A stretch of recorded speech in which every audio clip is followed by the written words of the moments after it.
ختم قرآن مجید کے موقع پر پڑھی جانے والی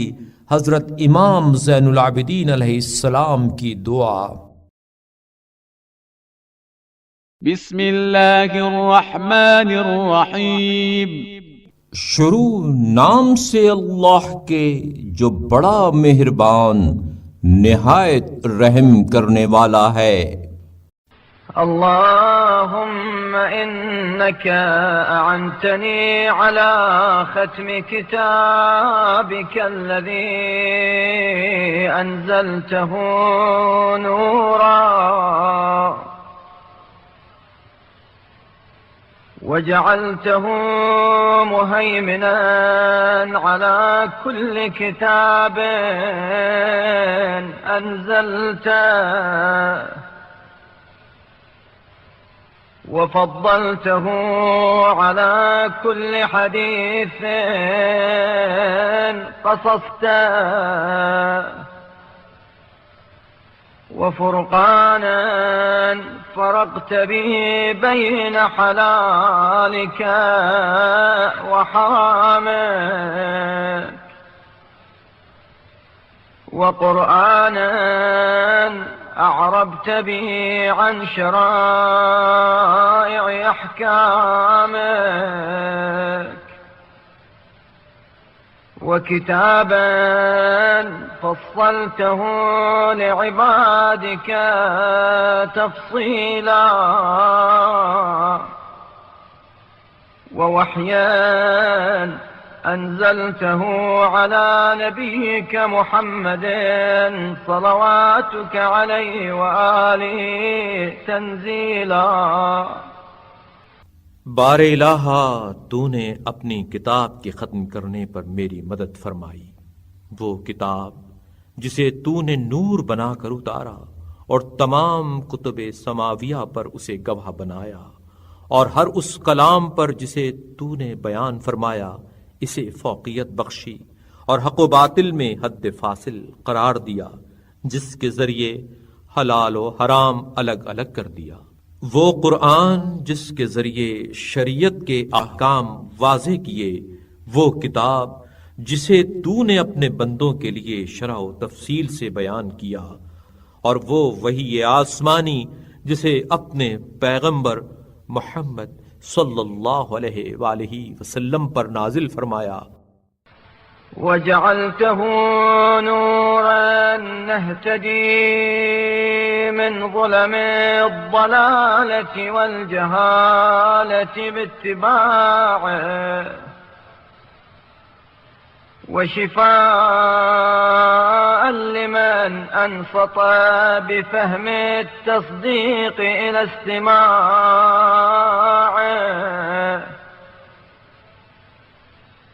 وميزان قسط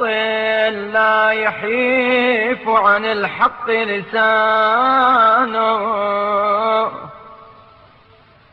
ونور هدى لا يطفأ عن الشاهدين برهانه وعلم نجاة لا يضل من أما قصد سنته ولا تنال أيدي الهلكات من تعلق بعروة عصمته، جسے وہ نور بنایا جس کی پیروی سے ہم گمراہی و جہالت کی تاریکیوں میں ہدایت حاصل کرتے ہیں، اور اس شخص کے لیے اسے شفا قرار دیا جو اس پر اعتقاد رکھتے ہوئے اسے سمجھنا چاہے اور خاموشی کے ساتھ اسے سنے، اور وہ عدل و انصاف کا ترازو بنایا جس کا کانٹا حق سے ادھر ادھر نہیں ہوتا، اور وہ نور ہدایت قرار دیا جس کی دلیل و برہان کی روشنی توحید و نبوت کی گواہی دینے والوں کے لیے بجھتی نہیں، اور وہ نجات کا نشان بنایا کہ جو اس کے سیدھے طریقے پر چلنے کا ارادہ کرے وہ گمراہ نہیں ہوتا، اور جو اس کی ریشمان کے بندھن سے وابستہ ہو وہ خوف و فقر و عذاب کی ہلاکتوں کے دسترس سے باہر ہو جاتا ہے۔ اللهم فإذ أفتنا المعونة على تلاوته وسهلت جواسي ألسنتنا بحسن عبارته فاجعلنا ممن يرعاه حق رعايته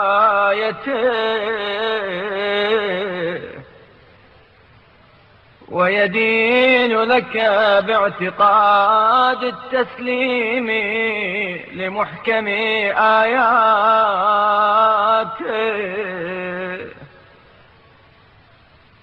ويفزع إلى الإقرار بمتشابهه وموضحات بيناته.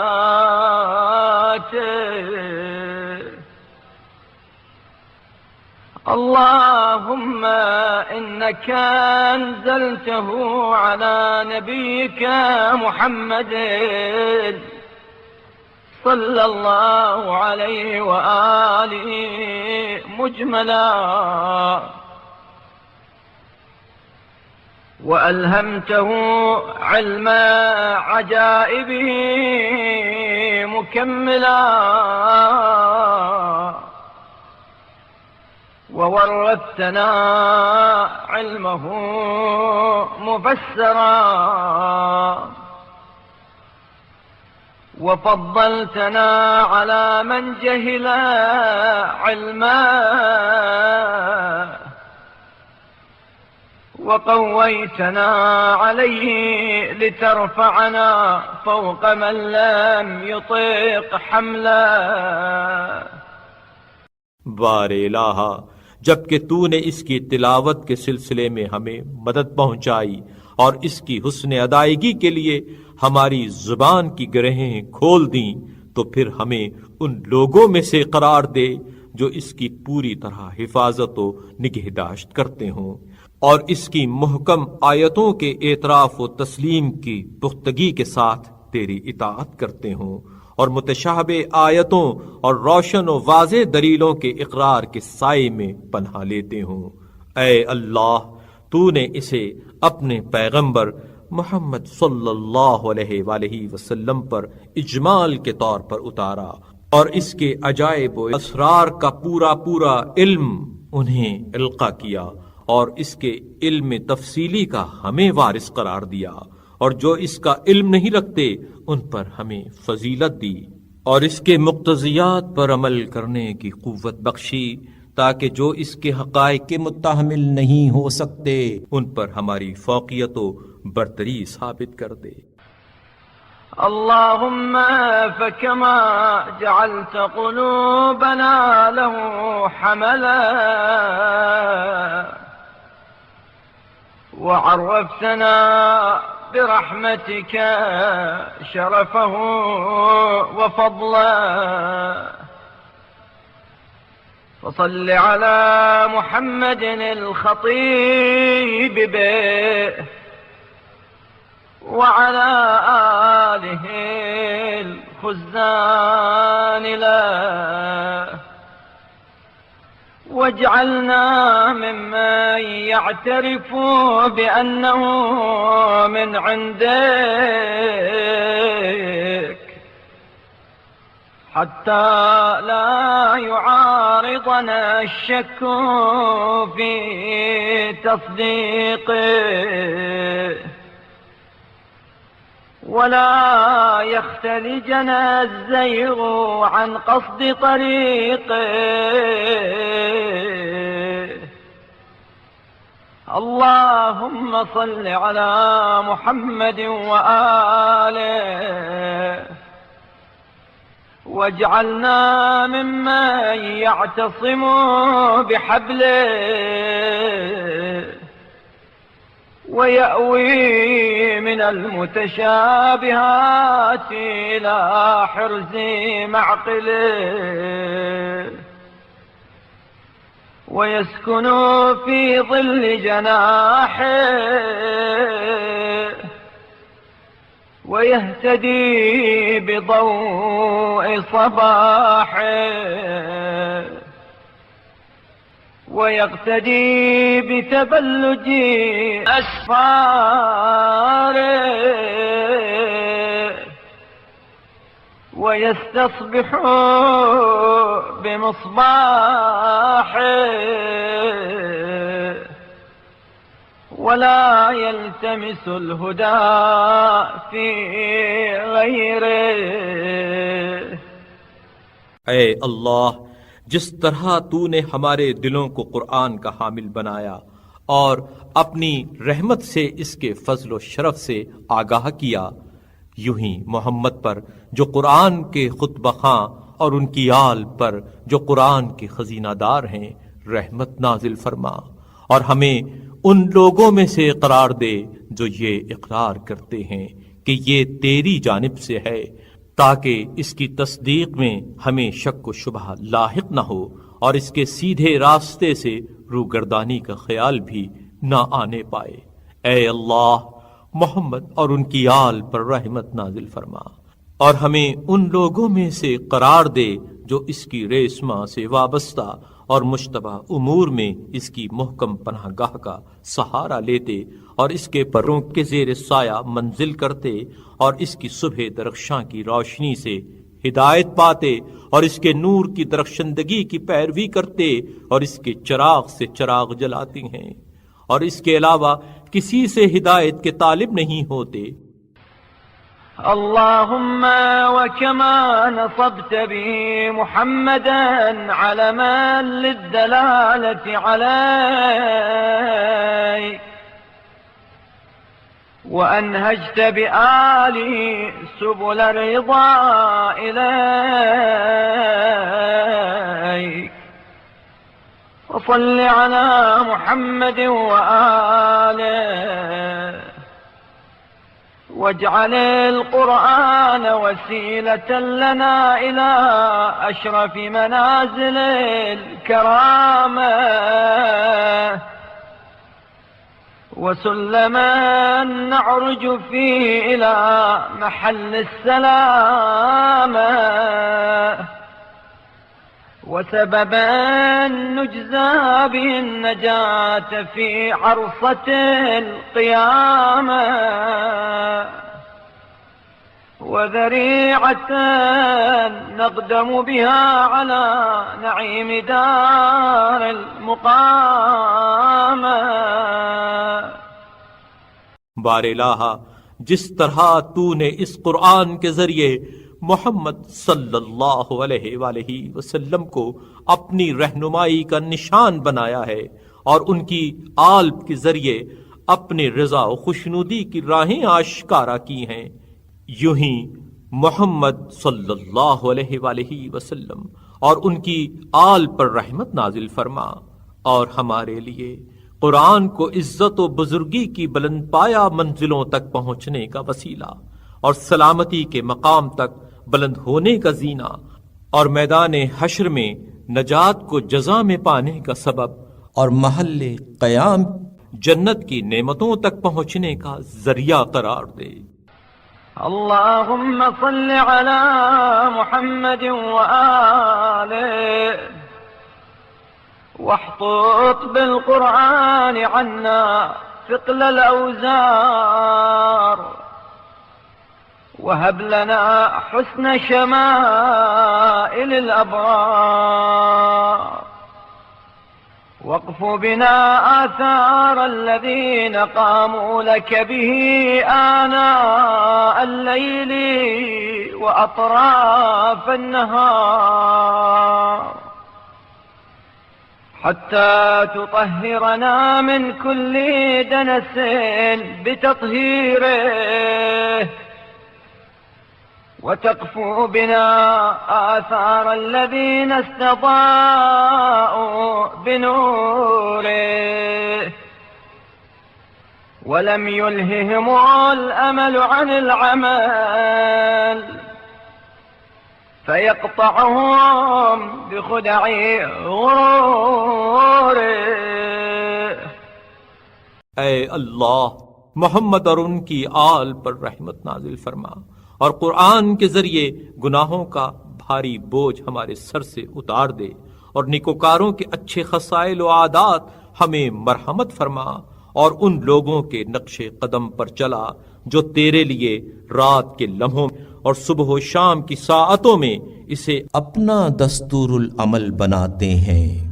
ताकि इसकी तत्हीर के वसीले से तू हमें हर आलूदगी से पाक कर दे और उन लोगों के नक्शे कदम पर चलाए जिन्होंने इसके नूर से रोशनी हासिल की है और उम्मीदों ने उन्हें अमल से गाफिल नहीं होने दिया कि इन्हें अपने फरेब की नारंगियों से तबाह कर दें। अल्लाहुम्मा सल्लि अला मुहम्मद व आलिहि वजअल कुरान लना फी ज़ुलमिल लयाली मुअनिसा व मिन नज़गाति शैतान व खतरातिल वसाविस हारिसा ولأقدامنا عن نقلها إلى المعاصي حابسا ولألسنتنا عن الخوض في الباطل من غير ما آفة مخرسا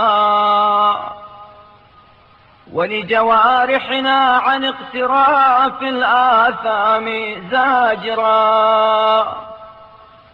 ولما طوت الغفلة عنا من تصفح الاعتبار ناشرا حتى توصل إلى قلوبنا فهم عجائبه وزواجر أمثاله التي ضعفت الجبال الرواسي على صلابتها عن احتماله। ऐ अल्लाह मोहम्मद और उनकी आल पर रहमत नाजिल फरमा और कुरान को रात की तारीकियों में हमारा मुनिस और शैतान के मुफसिदों और दिल में गुजरने वाले वसवसों से निगहबानी करने और हमारे कदमों को नाफरमानियों की तरफ बढ़ने से रोक देने वाला और हमारी जुबानों को बातिल पैमाइयों से बगैर किसी मरज के गुंग कर देने वाला और हमारे आज़ा को इर्तिकाब गुनाह से बाज रखने वाला और हमारी गफलत व मदहोशी ने जिस दफ्तरे इबरत व बंधनदोजी को तह कर रखा है उसे फैलाने वाला करार दे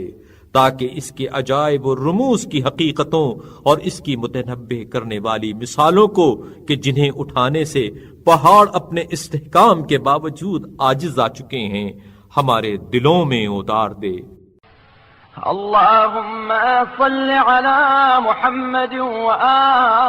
आलिहि व अदिम बिल कुरआनी सलाह ज़ाहिरना واحجب به خطرات الوساوس عن صحة ضمائرنا واغسل به درن قلوبنا وعلائق أوزارنا واجمع به منتشر أمورنا واروي به في موقف العرض عليك ظمأ هواجرنا واكسنا به حلل الأمان يوم الفزع الأكبر في نشورنا اللهم صل على محمد وآله واجبر بالقرآن خلتنا من عدم الإملاق وسق إلينا به رغد العيش وخصم سعة الأرزاق. ऐ अल्लाह, मोहम्मद और उनकी आल पर रहमत नाजिल फरमा और कुरान के जरिए हमारे जाहिर को हमेशा सुलह और रुश्द से आरास्ता रख और हमारे जमीर की फितरी सलामती से गलत तस्वुरात की दखल दर अंदाजी को रोक दे और हमारे दिलों की कसाफतों और गुनाहों की आलूदगियों को धो दे और इसके जरिए हमारे प्रागंधा उमूर की शीराजा बंदी कर और मैदान हश्र में हमारी झुलसती हुई दोपहरों की तपिश और तशनगी बुझा दे और सख्त खौफ व हिरास के दिन जब कब्रों से उठें तो हमें अमन आफियत के जामे पहना दे। ऐ अल्लाह, मोहम्मद और उनकी आल पर रहमत नाजिल फरमा और कुरान के जरिए फक्र एहतियाज की वजह से हमारी खस्तगी और बदहाली का तदारुक फरमा और जिंदगी की कशाइश और फराख रोजी की आसूदगी का रुख हमारी जानिब फेर दे। वजन्निबना बिही अद्दराइब अलमज़मूमा वमदानी अलअखलाक वअसिमना बिही मिन हुव्वतिल कुफ्रि वदवाइल निफाक हत्ता यकून लना फिल क़ियामति इला रिज़वानिक व जिनानिक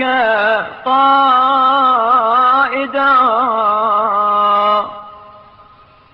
वलना फिद दुनिया अन सुख़्तिक व तअद्दी हुदूदिक ज़ाइदा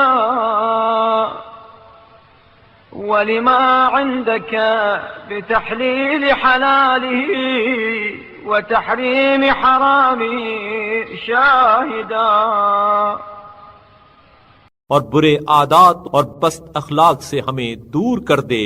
और कुफ्र के गड्ढे में गिरने और निफाक अंगेज चीजों से बचा ले ताकि वो हमें कयामत में तेरी खुशनूदी और जन्नत की तरफ बढ़ाने वाला और दुनिया में तेरी नाराजगी और हुदूद शिकनी से रोकने वाला हो और इस अम्र पर गवाह हो कि जो चीज तेरे नजदीक हलाल थी उसे हलाल जाना और जो हराम थी उसे हराम समझा। अल्लाहुम्मा सल्लि अला मुहम्मद व आलिहि वहव्विन बिल कुरआन इंदल मौत अला अनफुसिना कर्ब सियाक वजहद अल अनीन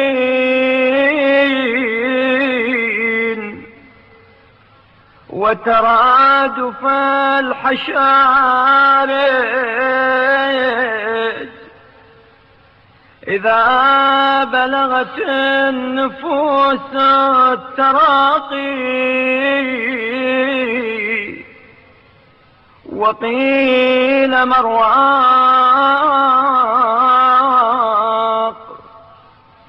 وتجلى ملك الموت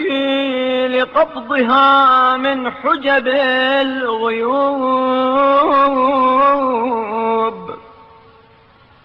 ورماها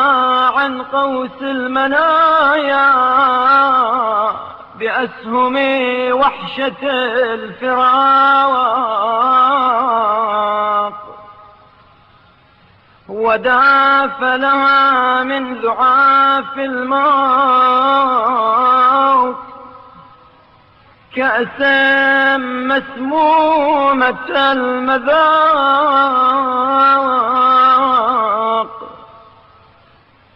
ودنا منا إلى الآخرة رحيلا وانطلاق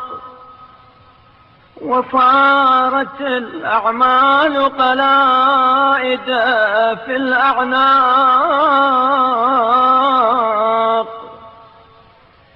وكانت القبور هي المأوى إلى ميقات يوم التلاق اے اللہ محمد اور ان کی آل پر رحمت نازل فرما، اور اس قرآن کے وسیلے سے موت کے ہنگامے نزا کی اذیتوں، کرہانے کی سختیوں اور جان کنی کی لگاتار ہچکیوں کو ہم پر آسان فرما، جبکہ جان گلے تک پہنچ جائے اور کہا جائے کہ کوئی جھاڑ پھونک کرنے والا ہے جو کچھ تدارک کرے، اور ملک الموت غیب کے پردے چیر کر قبضے روح کے لیے سامنے آئے اور موت کی کمان میں فراق کی دہشت کے تیر جوڑ کر اپنے نشانے کی زد پر رکھ لے، اور موت کے زہریلے جام میں زہر حلال گھول دے، اور آخرت کی طرف ہمارا چل چلاؤ اور کوچ قریب ہو، اور ہمارے اعمال ہماری گردن کا طوق بن جائیں، اور قبریں روز حشر کی ساعت تک آرام گاہ قرار پائیں۔ اللهم صل على محمد وآله وبارك لنا في حلول دار البلاء وطول المقامة بين أطباق الثرى، واجعل القبور بعد فراق الدنيا خير منازلنا، وافسح لنا برحمتك في ضيق ملاحدنا، ولا تفضحنا في حاضر القيامة بموبقات آثامنا، وارحم بالقرآن في موقف العرض عليك ذل مقامنا۔ اے اللہ محمد صلی اللہ علیہ وآلہ وسلم اور ان کی آل پر رحمت نازل فرما، اور کہنگی و بوسیدگی کے گھر میں اترنے اور مٹی کی تہوں میں مدت تک پڑے رہنے کو ہمارے لیے مبارک کرنا، اور دنیا سے منہ موڑنے کے بعد قبروں کو ہمارا اچھا گھر بنانا، اور اپنی رحمت سے ہمارے لیے گور کی تنگی کو کشادہ کر دینا، اور حشر کے عام اجتماع کے سامنے ہمارے مہلک گناہوں کی وجہ سے ہمیں رسوا نہ کرنا، اور اعمال کے پیش ہونے کے مقام پر ہماری ذلت و خواری کی وضع پر رحم فرمانا۔ وثبت به عند اضطراب جسر جهنم يوم المجاز عليها زلل أقدامنا، ونور بي قبل البعث سدف قبورنا، ونجنا به من كل كرب يوم القيامة، وشدائد أهوال يوم الطامة، وبيض وجوهنا يوم تسود وجوه الظلمة في يوم الحسرة والندامة، واجعل لنا في صدور المؤمنين ودا، ولا تجعل الحياة علينا نكدا۔ اور جس دن جہنم کے پل پر سے گزرنا ہوگا تو اس کے لڑکھڑانے کے وقت ہمارے ڈگمگاتے ہوئے قدموں کو جما دینا، اور قیامت کے دن ہمیں اس کے ذریعے ہر اندوہ اور روز حشر کی سخت ہولناکیوں سے نجات دینا، اور جبکہ حسرت و ندامت کے دن ظالموں کے چہرے سیاہ ہوں گے، ہمارے چہروں کو نورانی کرنا، اور مومنین کے دلوں میں ہماری محبت پیدا کر دے، اور زندگی کو ہمارے لیے دشوار گزار نہ بنا۔ اللهم صل على محمد عبدك ورسولك كما بلغ رسالتك وصدع بأمرك ونصح لعبادك. اللهم اجعل نبينا صلواتك عليه وعلى آله يوم القيامة أقرب النبيين منك مجلسا وأمكنهم منك شفاعة وأجلهم عندك قدرا وأوجههم عندك جاها. اے اللہ محمد صلی اللہ علیہ وآلہ وسلم جو تیرے خاص بندے اور رسول ہیں ان پر رحمت نازل فرما. جس طرح انہوں نے تیرا پیغام پہنچایا، تیری شریعت کو واضح طور سے پیش کیا اور تیرے بندوں کو پند و نصیحت کی. اے اللہ ہمارے نبی صلی اللہ علیہ وآلہ وسلم کو قیامت کے دن تمام نبیوں سے منزلت کے لحاظ سے مقرب تر، شفاعت کے لحاظ سے برتر، قدر و منزلت کے اعتبار سے بزرگ تر اور جاہ و مرتبت کے اعتبار سے ممتاز تر قرار دے. اللهم صل على محمد وآل محمد وشرف بنيانه وعظم برهانه وثقل ميزانه وتقبل شفاعته وقرب وسيلته وبيض وجهه وأتم نوره وارفع درجته وأحينا على سنته وتوفنا على ملته وخذ بنا منهاجه واسلك بنا سبيله واجعلنا من أهل طاعته واحشرنا في زمرته وأوردنا